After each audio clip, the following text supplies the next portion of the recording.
The phone call. Chapter 1. It was a rainy night in New York City. The streets were dark and deserted. The only sounds were the occasional car horn and the splashing of the puddles. In a rundown apartment building, a phone rang. A man answered it. "Hello," he said. There was a pause. Then, a voice spoke. "Hello, Mr. Smith," the voice said. The man felt a chill down his spine. He recognized the voice. It was the voice of his past. The voice of his nightmare. The voice of his enemy. "Who is this?" he asked, trying to sound calm. "You know who this is," the voice said. The man swallowed hard. He knew who it was. He knew it was the man who had ruined his life. The man who had betrayed him. The man who had left him for dead. The man who had killed his wife. "What do you want?" he asked. "I want to play a game with you, Mr. Smith," the voice said. "A game?" he repeated. "Yes, a game," the voice said. "A game of life and death." The man felt a surge of fear and anger. "What are you talking about?" he asked. "I'm talking about revenge, Mr. Smith," the voice said. "I'm talking about justice." "Justice," he said. "What justice?" "You're a murderer. You're a traitor. You're a monster." "No, Mr. Smith," the voice said. "You're the monster. You're the one who started this war. You're the one who made me what I am." "That's a lie," he shouted. "Is it?" the voice asked. "Think back, Mr. Smith. Think back to 1983. Think back to Prague." Chapter 2. Prague, 1983. The city was in turmoil. A revolution had been brewing for years, with various groups fighting for freedom and democracy. The streets were filled with protests, clashes, and arrests. In the midst of this chaos, two men were on a mission. They were CIA agents working undercover as journalists. Their names were John Smith and David Jones. They had been partners for 5 years, and they had become friends. They had also become enemies of a militant group called the Wolves, which was responsible for several bombings and assassinations in the region. Their mission was to infiltrate the Wolves' headquarters and find out their plans for their next attack. They had spent months gathering information, contacts, and disguises. They had finally managed to get an invitation to meet with one of the Wolves' leaders, a man named Viktor Kozlov. They were supposed to meet him at a hotel in downtown Prague at 10 p.m. They arrived at the hotel at 9:45 p.m. wearing suits and carrying briefcases. They checked in at the reception desk and took the elevator to the 5th floor, where Kozlov's suite was located. They knocked on the door and waited. A man opened it. He was tall and muscular, with blonde hair and blue eyes. He wore a leather jacket and jeans. He had a gun in his hand. He looked at them coldly. "Who are you?" he asked in Russian. "We are journalists from BBC," Smith said in fluent Russian. "We have an appointment with Mr. Kozlov." The man nodded and let them in. They entered the suite and saw Kozlov sitting on a couch in the living room. He was short and stocky, with black hair and beard. He wore glasses and a black suit. He had a smile on his face. He stood up and greeted them warmly. "Welcome, welcome," he said in English. "I'm glad you could make it." He shook their hands and invited them to sit down. "Can I offer you something to drink?" he asked. "No, thank you," Jones said politely. Kozlov nodded and sat down again. "So," he said, "you are here to interview me?" "Yes," Smith said, taking out his tape recorder from his briefcase. "We are interested in your views on the situation in Czechoslovakia." Kozlov smiled and nodded. "Of course," he said. "I'm always happy to share my views with the world." He started talking about the Wolves' history, goals, and achievements. He talked about their resistance against the communist regime, their support for the dissidents, their opposition to the US, and their vision for a free and independent Czechoslovakia. He talked for a long time, without interruption.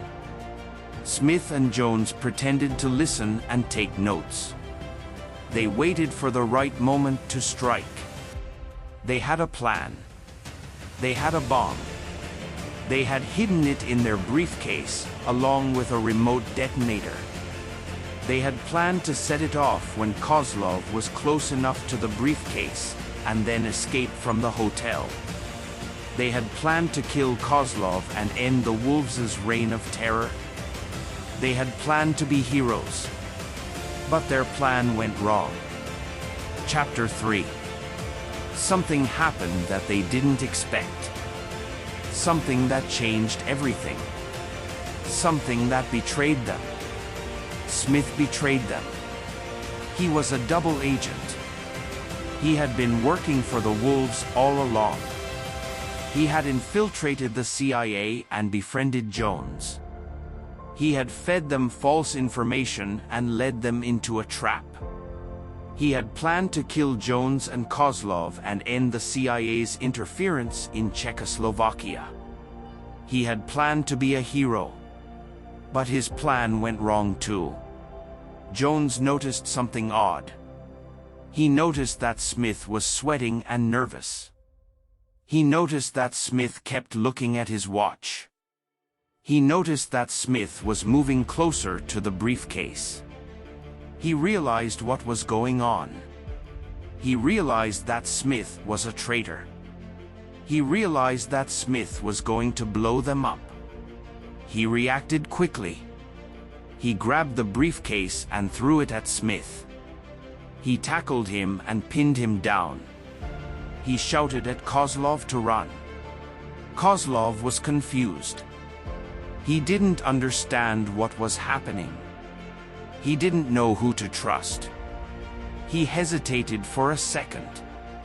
That second cost him his life. The bomb went off. It exploded with a loud bang and a bright flash. It ripped apart the suite and sent debris flying everywhere. It killed Kozlov, Smith, and several other people in the hotel. It almost killed Jones too. He survived by a miracle. He was thrown across the room by the blast, but he landed on a soft couch that cushioned his fall. He suffered burns, cuts, and bruises, but nothing fatal. He was lucky. But he was also angry. He was angry at Smith for betraying him. He was angry at the Wolves for killing his wife. He was angry at himself for failing his mission. He wanted revenge. He wanted justice. He wanted war. Chapter 4. Jones spent 6 months in a hospital in Prague, recovering from his injuries. He underwent several surgeries, skin grafts, and physical therapy. He was in constant pain, but he refused to give up. He had a mission. He had a purpose. He had a vendetta. He wanted to find out who was behind Smith's betrayal. He wanted to find out who had hired him to kill Kozlov and him. He wanted to find out who had killed his wife. He knew it was someone from the Wolves, but he didn't know who exactly. He needed more information. He needed more clues. He contacted his old friend and colleague, Kate Wilson, who was still working for the CIA in Washington. He asked her to help him with his investigation. He asked her to hack into Smith's phone and laptop and find out who he had been communicating with. Wilson agreed to help him. She was loyal to Jones, and she felt sorry for what had happened to him. She also hated the wolves, and she wanted to bring them down. She hacked into Smith's devices and searched for any traces of his contacts. She found several encrypted messages, phone calls, and emails that Smith had exchanged with someone using the codename The Wolf. She decrypted the messages and analyzed them. She discovered that the Wolf was a high-ranking member of the Wolves who was in charge of their domestic operations. She also discovered that the Wolf had a personal grudge against Jones, and that he had orchestrated the whole plot to kill him and Kozlov. She sent the information to Jones, along with a photo of the Wolf. Jones opened the email and looked at the photo. He gasped. He couldn't believe it. He recognized the Wolf. He knew him very well. He was his brother. Chapter 5. Jones had a brother named Tom. They were twins, born in Prague to an American father and a Czech mother. They grew up together, played together, fought together. They were inseparable. They were also very different. Jones was smart, ambitious, and patriotic. He wanted to serve his country and make a difference in the world. He joined the CIA and became one of their best agents. Tom was rebellious, idealistic, and radical. He wanted to fight for his people and change the world order. He joined the Wolves and became one of their most dangerous operatives. They had a falling out when they were 18 years old, when Tom decided to leave Prague and join the Wolves. They argued bitterly, accusing each other of being traitors and enemies.